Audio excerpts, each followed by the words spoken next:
शिवाय च ठाकुर भानु प्रसाद यशस्वंतम लक्ष्मीवंतम विद्यावंतम जन्म करो।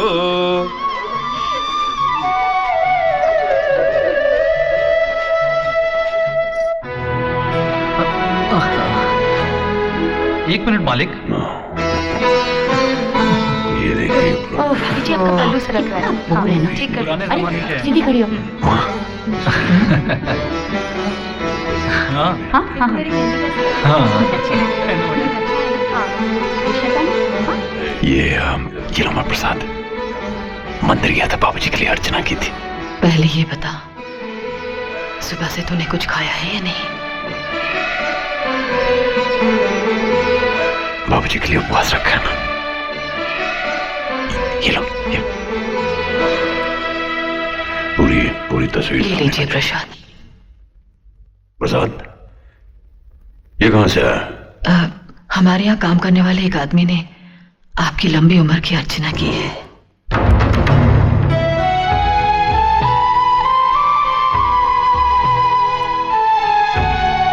एक बार इंसान पैदा हो जाए उसकी उम्र सिर्फ घटती है, बढ़ती नहीं। ये लो। हाँ चलिए। सब आ गए मालिक? हाँ सब लोग आ गए। हीरा को भी बुला लूं? चलिए फोटो खींचिए।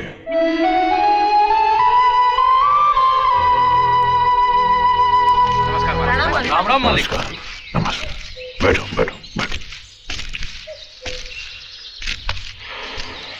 मुनीम जी। जी मालिक। जब भी हम इन लोगों को देखते हैं हमारी वो अधमरी ख्वाहिश कराती हुई नजर आती जो हमने इन गरीबों के लिए मुफ्त अस्पताल बनवाने की थी। न जाने हमारा वो सपना कब पूरा होगा। पूरा होगा मालिक। इस जिले के 18 गांव के लोगों के सपनों को आप साकार करते आए हैं, फिर आपके अपने सपने अधूरे कैसे रह सकते हैं? मालिक, मालिक, क्या बात है आर्या? मालिक मेरी बेटी। क्या हुआ तुम्हारी बेटी को? अगले हफ्ते तो उसकी शादी होने वाली थी ना। अब उसकी शादी नहीं हो सकती मालिक। क्यों?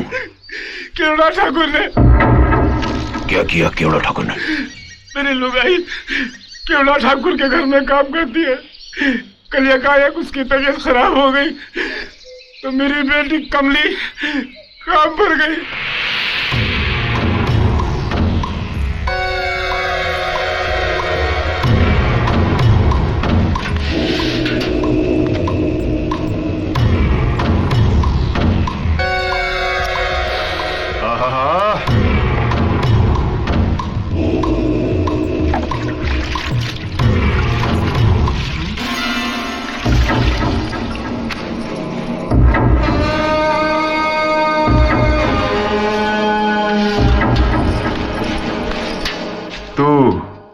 पर्वतिया की लौंडिया है?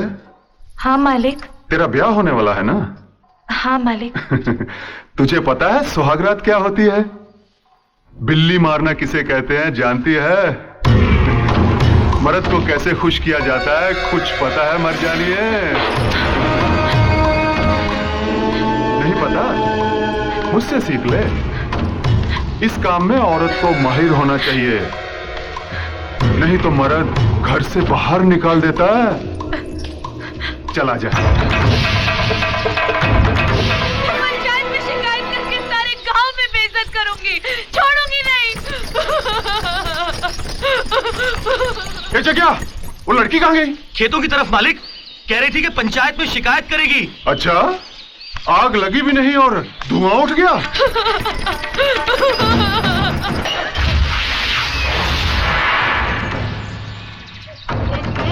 अब कौन शादी करेगा मेरी बेटी से मालिक? मैं तो मुंह दिखाने के काबिल भी नहीं रहा। मुनीम जी। जी मालिक। ये थाने में इंस्पेक्टर कौन है? कोई नया आया है मालिक। आप थाने जाइए और उनसे कहिए कि इनकी बेटी की शादी है, उसे छोड़ दें। बात की कार्रवाई हम देख लेंगे। कौन है ये भानु प्रताप ठाकुर? एसपी है? डीएसपी है? कौन है? एसपी डीएसपी उन्हें सलाम करते हैं। इस कस्बे के बहुत बड़े आदमी और सरपंच हैं वो। मुझे ये खाकी वर्दी सरपंचों की मेहरबानी से नहीं मिली है, कानून की पढ़ाई करने के बाद मिली है। जाओ जाकर अपने भानु प्रताप ठाकुर से कह दो कि ये थाना है कोई पंचायती खेत नहीं जहां वो अपनी मर्जी का हल चलाए, फसल बोए, समझे? Get out!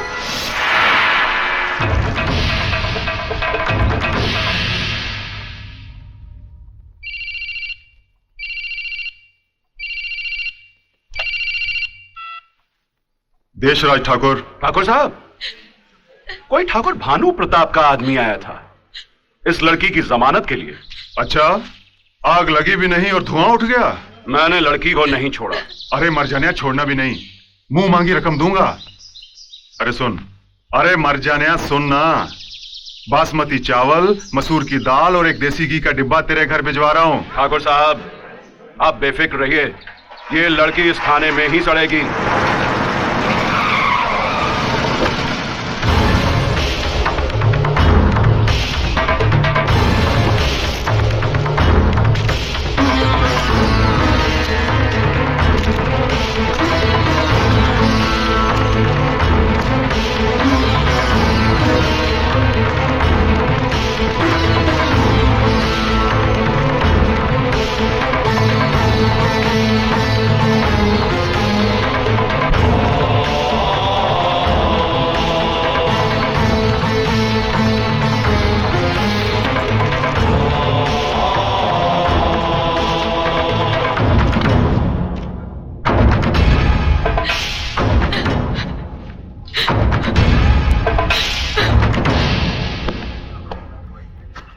कौन सा कानून पढ़कर आए हैं आप? क्या जानते हैं आप कानून के बारे में? देखिए, आप मुझे under the Indian criminal procedure code section 47 clause 2, section 51 clause 2, sections 50 and 57 and according to a Supreme Court judgment dated 1983, अगर किसी महिला पर कोई मामला बनता है तो उसे जनाना पुलिस गिरफ्तार करती है और जनाना पुलिस उसकी तलाशी लेती है। क्या आपने ऐसा किया? नहीं किया। गिरफ्तार की हुई महिला को 24 घंटे के अंदर अदालत में पेश किया जाता है। आपने ऐसा किया? नहीं किया। किन्हीं वजहों से अगर उस महिला को अदालत में पेश नहीं किया जाता तो उसे जनाना लॉकअप में बंद किया जाता है। आपने ऐसा किया? नहीं किया। और आप ये कहते हैं कि ये वर्दी आपको कानून पढ़ने के बाद मिली है। कौन से कानून का प्रोफेसर समझकर पुलिस डिपार्टमेंट ने आपको ये वर्दी दी है? कौन सा कानून? कौन सा कानून? मुनीम जी। जी मालिक। एसपी साहब को फोन लगाइए। जी मालिक। इंस्पेक्टर साहब, एसपी साहब का नंबर देंगे? 39522। हेलो एसपी साहब, एक मिनट साहब। मालिक। एसपी साहब, हम ठाकुर भानु प्रताप सिंह बोल रहे हैं। ठाकुर साहब, आप कैसे याद किया मुझे? हमारे कस्बे में बने आपके थाने के इंस्पेक्टर साहब हमें कानून पढ़ा रहे हैं। आप थाने से बोल रहे हैं? जी हाँ, बदकिस्मती से। ठाकुर साहब, फोन इंस्पेक्टर को दीजिए। मुनीम जी। Yes sir. बदतमीज, वो शख्स जो तुम्हारे सामने बैठा है अपने आप में हाई कोर्ट है और कोर्ट को थाने में नहीं बुलाया जाता। वो जैसा कहते हैं वैसा कर दो। जी सर।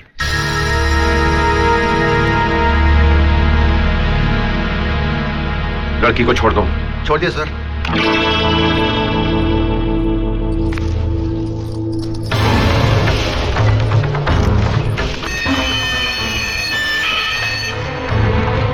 इंस्पेक्टर साहब, लॉकअप का दरवाजा खुला रखिएगा।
शर्म करो कमीनो। सर पर पगड़ी बांधकर समझते हैं कि इज्जत का ताज पहन लिया। कायर हो तुम लोग, कायर। दौलत तो ढेर सारी छोड़ गए, मगर इज्जत मुट्ठी भर नहीं छोड़ी। अरे इस गांव के लोग जितना मान सम्मान आदर सत्कार उस भानु प्रताप का करते हैं, मेरा चुटकी भर भी नहीं करते। मानो जैसे इज्जत का काल पड़ गया हो मेरे लिए। अरे मेरे ओ बेइज्जतदार पुरखों, तुम लोगों की नाकाबिलियत की वजह से आज मुझे जेल भी जाना पड़ा। शर्म आती है मुझे कि आज तक मैं तुम जैसे खोखले ठाकुरों पर फकर करता रहा। अच्छा हुआ मर गए तुम, बच के मर जाना, वरना आज मेरे हाथों मारे जाते। देखना जो काम तुम नहीं कर सके वो मैं करके दिखाऊंगा। उस सूर्यवंश का सूर्य सदा के लिए अस्त कर दूंगा।